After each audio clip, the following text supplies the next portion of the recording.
Talk a little bit about your preparation for this year. Yes, sir. This year we have 27 staff. That includes 6 staff from a neighboring unit that'll help us with snow removal. We have 20 trucks here that perform snow removal, snow plows, 3 motor graders, 1 snow blower. Approximately 1,100 lane miles in this county that we provide snow removal on. The order of that is we do our multi-lane divided primary routes first. Then we shift to our 2-lane primary routes, followed by secondaries, and lastly we do our unpaved routes. We have 15 contractor trucks here that assist us with snow removal. When we have a winter weather event, we work non-stop 24/7. We try to bring staff in prior to the event, and we run 12-hour shifts so that we have folks here before the weather starts, and we'll stay here until the roads are clear.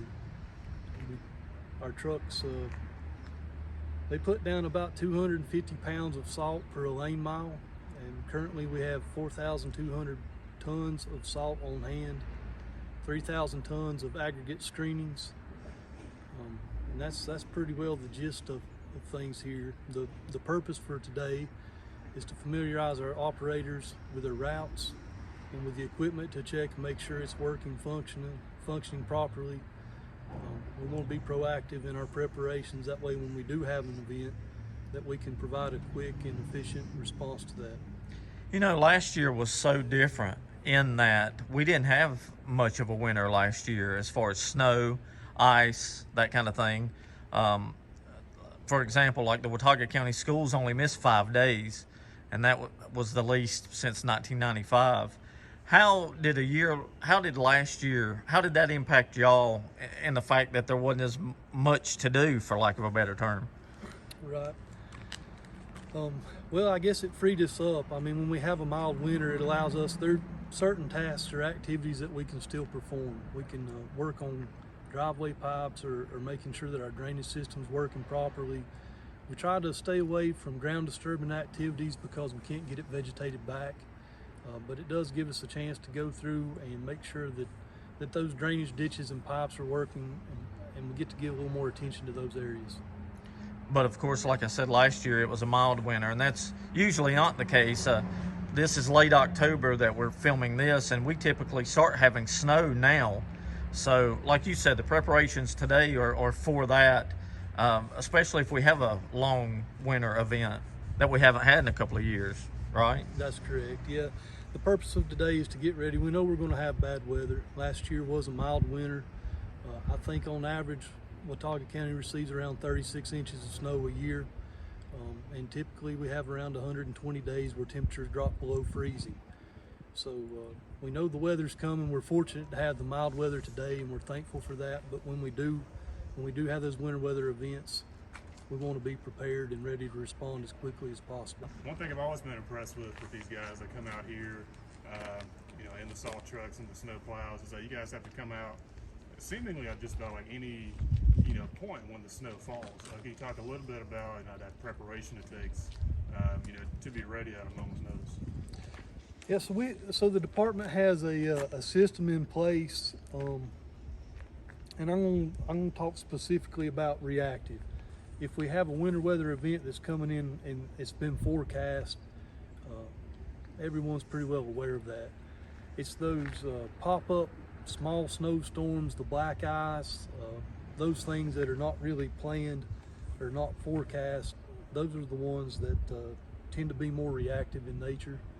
And so the process we have in place is if highway patrol or someone with emergency services notices that an area is getting slick, or maybe we had an area where snow was piled up, it thawed, came out into the road and froze back.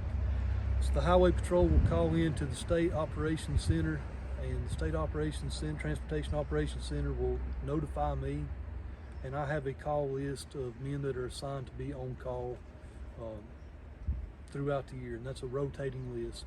That's the process. The highway patrol notifies STOC, STOC notifies me, and then I coordinate from there. But we maintain a list. We try to be able to respond to anything typically within 2 hours. That's my goal, right? Okay.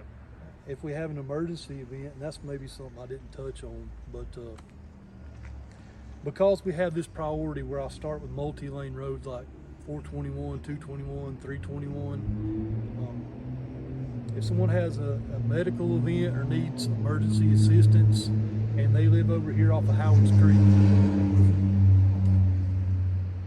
they'll call in to the local dispatch office over here at Emergency Services, and Emergency Services will call this office and then we'll reroute a truck.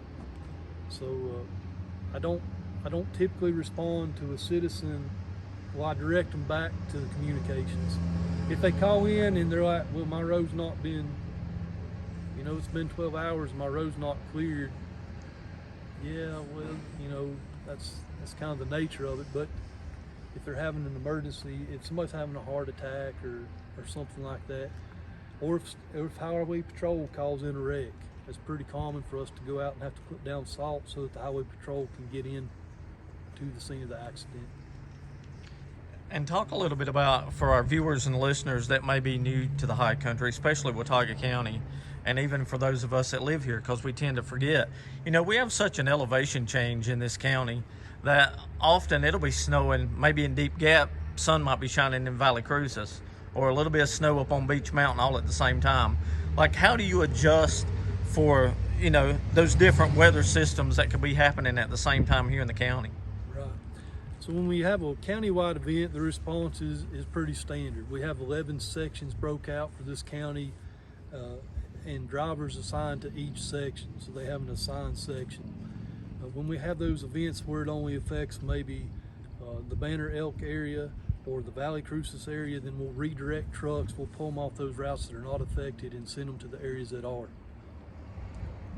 Yeah, and that's important to remember because, a lot of times when schools get canceled, you'll see on social media especially, people are not so happy that all of the schools have canceled because it might be snowing in Deep Gap but not in Valley Cruces. But like I said, you have to treat the situation the same no matter if it's countywide or community specific. Yeah, the response is the same regardless of whether it's countywide or site specific.